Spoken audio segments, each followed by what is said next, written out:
Muito bem, agora é hora da gente falar de economia. Estou aqui com Danilo Riso. Muito obrigado pela sua presença, Danilo. Eu que agradeço, eu disse. Danilo, nós tivemos aí recentemente aquele problema com o Banco Master e envolvendo alguns ativos do banco, né? Exato. Que era o CDB, era isso mesmo? Eram CDBs, e algumas LCIs. Deles, LCIs, né? Exato. Bom, e muita gente ficou querendo saber o significado de cada tipo de investimento. E hoje todo mundo quer saber um pouquinho de investimento, porque se fala muito, principalmente nas redes sociais, de você ganhar dinheiro com renda passiva, né? Você tem um dinheiro lá, você bota lá para ganhar. E aí tem várias nomenclaturas. Eu queria aproveitar isso, a sua experiência toda, para você explicar para a gente de forma bem simplificada o que significa cada uma dessas coisas. Topa lá? Vamos lá? Vamos nós. Renda fixa. O que é renda fixa? Então, renda fixa, eu digo assim, a gente tem até uma falsa ideia a respeito de renda fixa, né? Porque as pessoas acham, e até a renda fixa ela é vendida, como sendo o resultado lá no final. Né? Minha renda a renda que eu vou receber lá no final é fixa. Na verdade, não é exatamente isso. A renda fixa, ela se refere à taxa ou ao indexador que foi fechado no momento do contrato. Né? Então, a única forma de você receber o valor que foi acordado é você indo até o final do contrato. Vou dar um exemplo. Por exemplo, a gente fez um investimento num tesouro direto que vai pagar vai vencer em 2035, por exemplo. Ele vai me pagar 12% ao ano até 2035.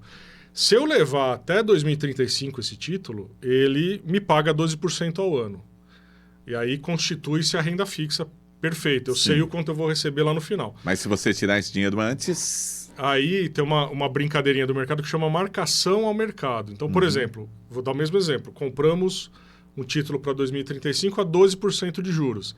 Hoje o juros está em 15%. Então esse título de 12% ele está menos atraente do que os juros de 15%. Então ele vale não só esses 3% a menos, como uma desvalorização do mercado, um deságio do mercado. Então ele vale muito menos. Se eu precisar sair agora desse título que vai vencer lá em 2035, eu não vou receber nem os 12% ao ano. Talvez você receba 8, 7, 8, 9, dependendo da atratividade desse título no mercado. Então, a renda fixa, para ficar claro, ela é segura, ela é previsível, desde que você vá até o final do contrato. E a variável? A variável é justamente o oposto, quer dizer, eu entro sem saber o que eu vou receber lá na frente. E aí a beleza da renda variável é o seguinte, eu posso perder 40% do que eu entrei ou ganhar 200% do que eu entrei. Mas você não ganha pelo menos a inflação? Não tem alguma coisa nesse sentido? Nada. A renda variável ela é livre de qualquer trava, né? Inclusive, se você receber aí qualquer oferta de ativo de renda variável, fundo multimercado, fundo de ações que estabelece um percentual de ganho, é golpe. Mas você pode sair a qualquer momento também, né? Você sai a qualquer momento, você... E vai receber aquilo que está variando. Né? Exatamente. Por exemplo, se a gente comprar uma ação determinada de uma empresa, por exemplo, do Banco do Brasil, do Itaú, enfim, a gente vai ficar à mercê do mercado, da Bolsa de Valores e do valor dessa ação de subir ou descer. Então, se a gente entrar no momento certo, num ativo desse, numa ação dessa, a gente pode ali alavancar o patrimônio em pouquíssimo tempo e multiplicá-lo em algumas vezes. Um exemplo de renda variável são as ações. São as ações. O que são essas ações? A ação, eu costumo dizer assim, que é a forma mais fácil da gente ficar milionário, por incrível que pareça. É mesmo? Para mim é a forma mais fácil. Né? Eu costumo dizer o seguinte, você consegue multiplicar o teu patrimônio de 5 formas. Indo para a bandidagem, indo para a criminalidade, ganhando na loteria, nascendo herdeiro, abrindo empresa ou ficando sócio de empresa. As 3 primeiras são difíceis, né? Se virar bandido... Não dá certo, né? Melhor não. Herdeiro é muito difícil. Né? Se você já não é, né? Então, esquece. Milionário, ganhar na Mega Sena, ganhar na loteria, uma chance para 50 milhões. Exato. Então sobra empreender e sobra comprar ação. E é isso que faz a gente multiplicar.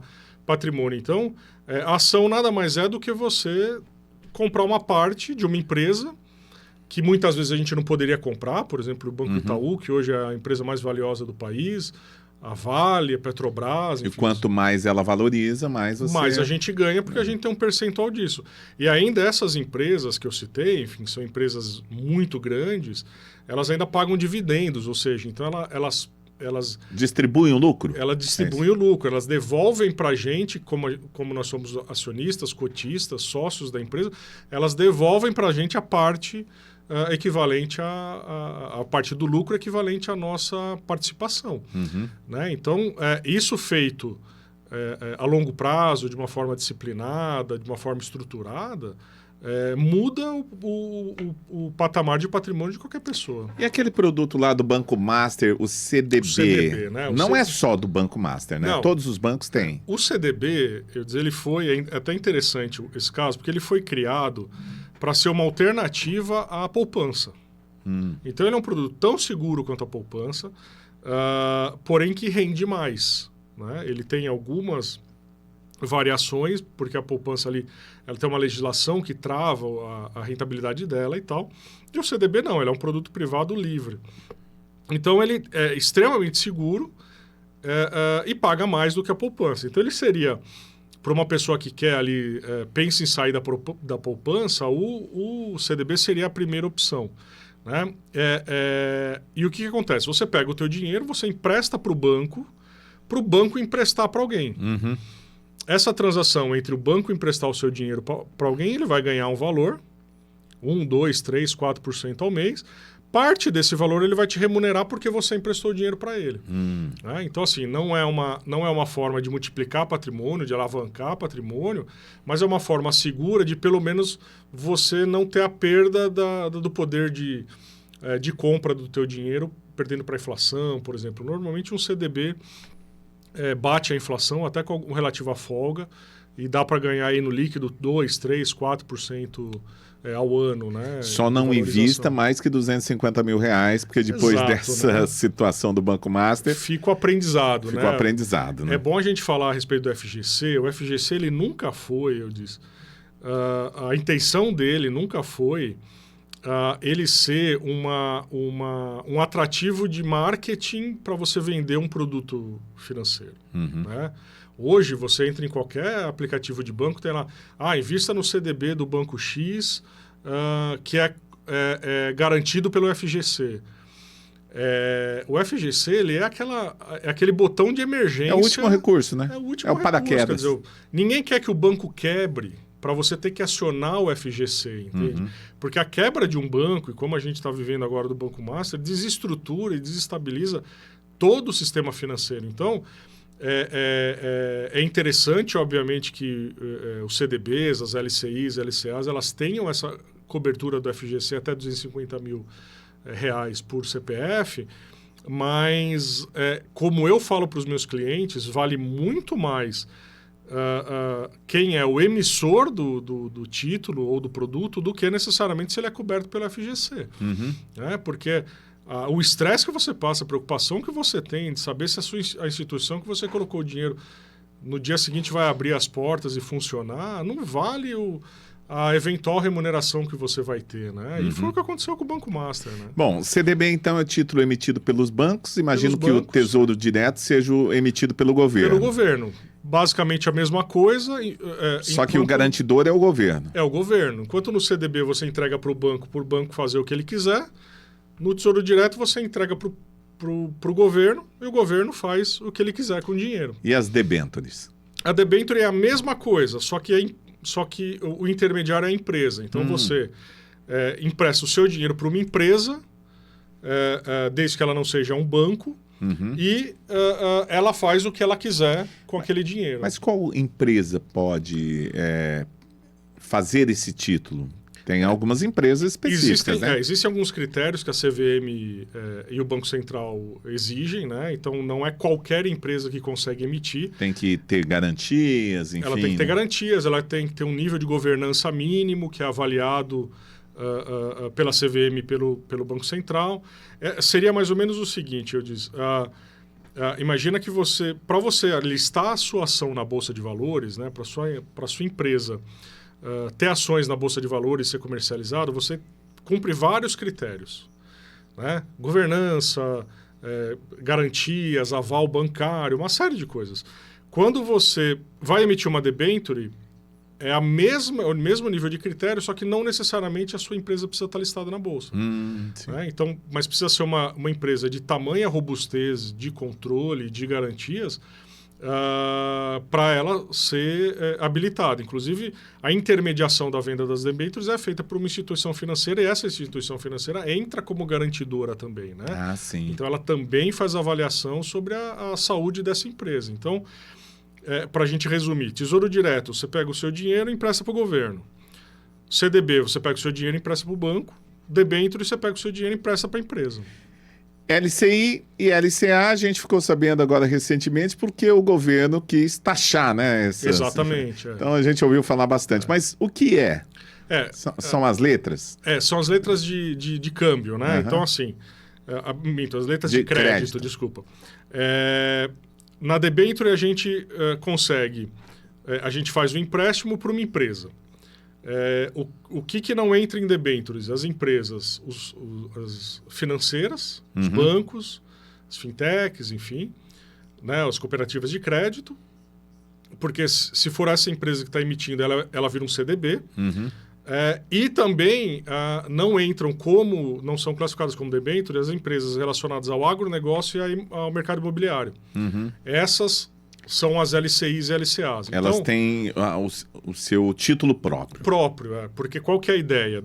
A ideia do governo é eu vou fazer uma linha de crédito, eu vou criar uma linha de crédito especial para fomentar determinados mercados. Aí nesse ela não tem a taxa que tem nos outros. Então. Exatamente. Como ela quer que haja um impulsionamento do agronegócio e do mercado imobiliário, ela criou as LCIs e as LCAs para a gente emprestar dinheiro diretamente para as empresas do setor imobiliário e do agronegócio, para essas empresas investirem nesse mercado, desenvolverem esse mercado. Então, a LCI e a LCA nada mais é do que a debênture de uma empresa do agro ou do setor imobiliário. O CRI e CRA é quase a mesma coisa? O CRI e o CRA, eles têm uma pequena diferença. Eles também estão relacionados ao agro e ao setor imobiliário, né? Eles são créditos recebíveis, só que nesse caso tem um banco intermediário. Então, eu vou emprestar, através de um CRI ou de um CRA, eu vou emprestar para o banco e o banco vai ter que emprestar esse dinheiro para uma empresa do setor imobiliário ou do agronegócio. Ah, sim. Então eu não faço... Você empresta direcionado. Exatamente, é um empréstimo direcionado.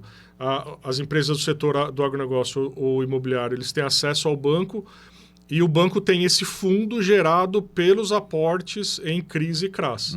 Então o banco ele tem esse intermediário. Lá na LCI e na LCA, eu sei que empresa vai receber o meu dinheiro. Então quando o banco lá emite ele te oferece uma LCA, ou tá lá, uma LCA da Agro alguma coisa, da Agro Rádio Mix. Então você sabe que o seu dinheiro ele vai para a Rádio Agro Mix, né? Para Agro Rádio Mix. No caso do CRA, por exemplo, que seria o equivalente para o agronegócio, o banco ele vai oferecer para diversas empresas e aí qualquer dessas empresas vai poder pegar o dinheiro. Então ele é direcionado por setor, mas não por empresa. Entendi. Né? Bom, vamos falar aqui, nós temos mais 3 modalidades. Uma delas, essa aqui é uma das queridinhas, que é o fundo imobiliário, né?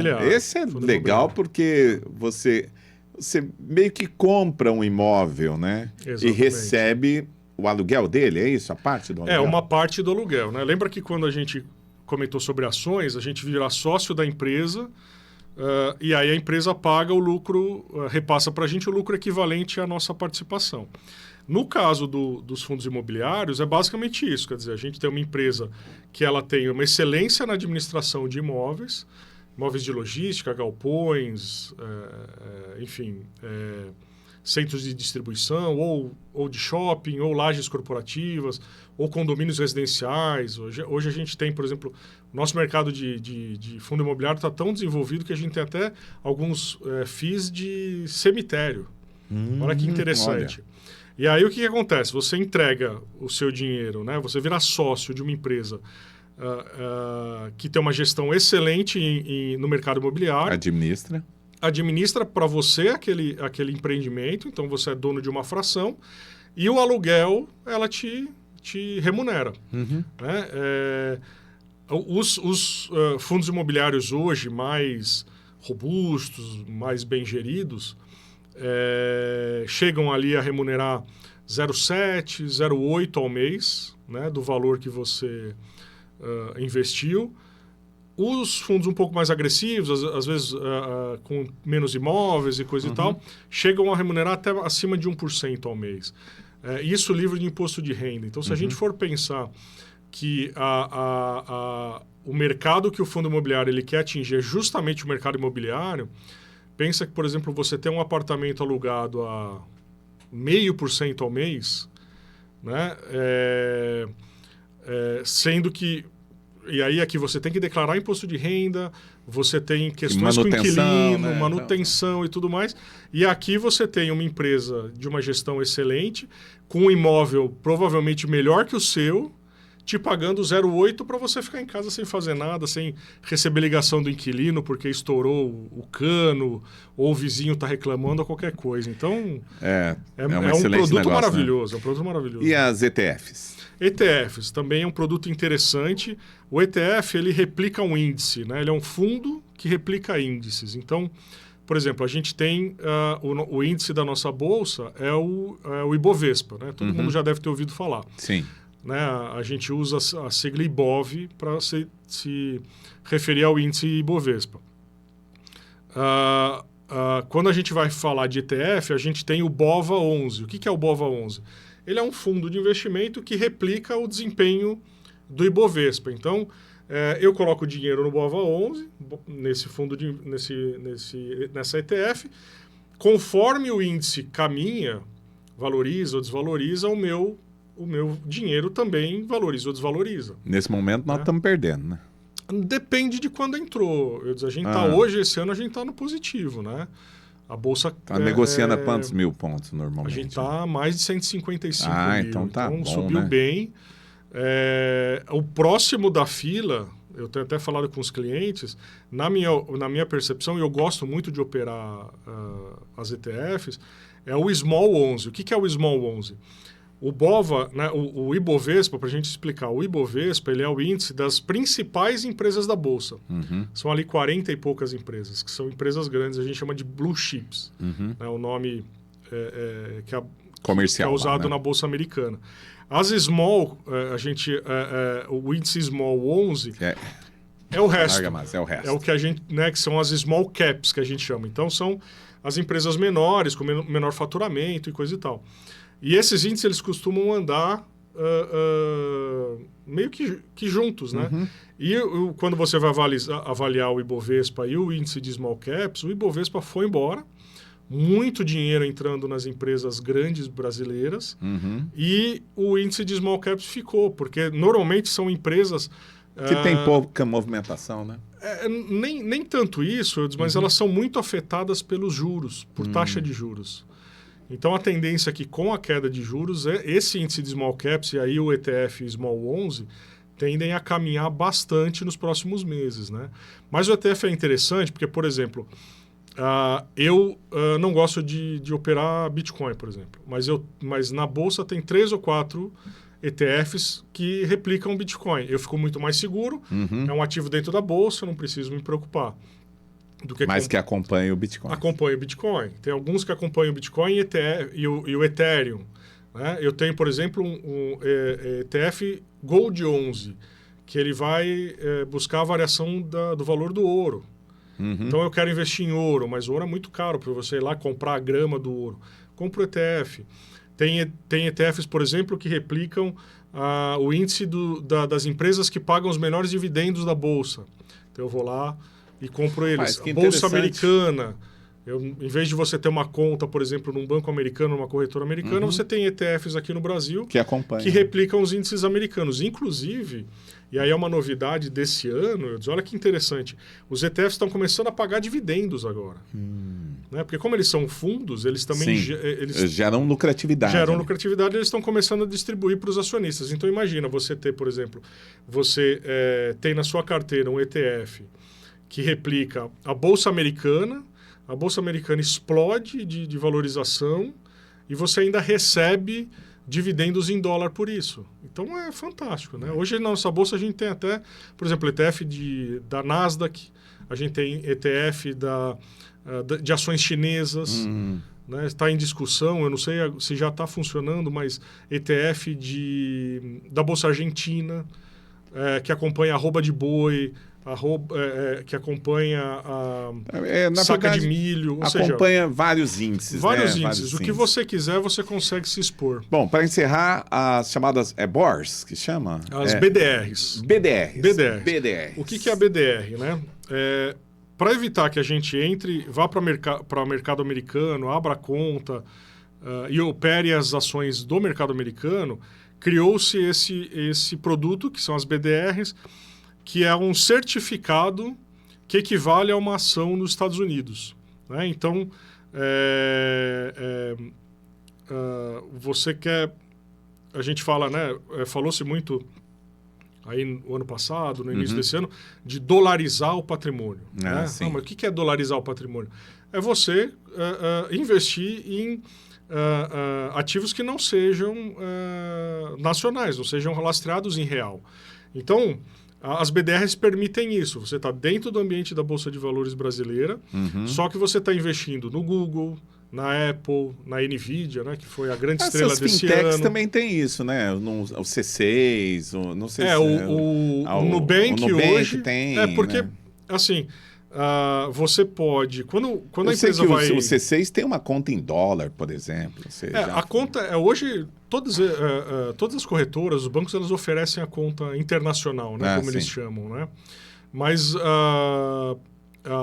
inclusive, no caso do C6, o maior acionista deles é o JP Morgan, né, que é o maior banco do mundo. Então, acaba facilitando as coisas. Então, você pode, por exemplo, através efetivamente da conta internacional, fazer essa aquisição de ações lá fora, mas você tem essa opção dentro da Bolsa brasileira. Sim. Você está aqui, né? Quer dizer, você opera aqui no Brasil, o ativo, em teoria, ele está custodiado aqui no Brasil. Através da Ibovespa mesmo. Mas através das BDRs. Então, eu tenho acesso a tudo. Eu tenho acesso a Coca-Cola, ao Walmart, ao McDonald's, a Netflix, a Amazon. Basicamente, boa parte da Bolsa Americana hoje eu consigo, através das BDRs, investir aqui no Brasil. E aí eu consigo equilibrar aí esse patrimônio com essa dolarização, ou seja, eu estou comprando ativos que estão fora do Brasil, são empresas que estão fora do Brasil. E qual que é a vantagem disso? Por exemplo, quando eu tenho ali as ações, por exemplo, da Amazon, e o dólar explode, essa ação é afetada, ela é valorizada porque o dólar subiu. Então, os meus ativos brasileiros perderam valor, mas os meus ativos americanos subiram porque o dólar... Equilibrou. E aí eu equilibrei minha carteira. Então, é importante também olhar para todos esses produtos, né? Porque cada um deles tem uma função dentro de uma grande carteira de investimento. E quando um cresce, o outro cai, quer dizer, se quer manter o equilíbrio, aquela coisa de não colocar todos os ovos numa cesta só, né? Essa é a regra da vovó que sempre funciona, né? Muito bem, rapaz, uma verdadeira aula aqui com meu amigo Danilo Riso. E olha, você pode ter aulas mais específicas ainda com Danilo, né, Danilo? É só te procurar aí nas redes sociais. É só procurar, entre em contato comigo lá, Danilo Riso Invest no Instagram, ou pelo site da consultoria, dmriso.com.br. Tem todas as informações lá, todos os produtos, todos os nossos parceiros, né? A gente fala aqui bastante de economia, de bolsa, mas lá, enfim, na consultoria a gente tem um atendimento com muito mais produtos, enfim. E pode me procurar lá, para aprender um pouquinho, tem um e-book, pode me chamar para dar palestra, para fazer treinamentos. Estou sempre à disposição para falar sobre economia, sobre bolsa, sobre investimento, tirar as dúvidas. Pode encher o saco lá, fiquem à vontade.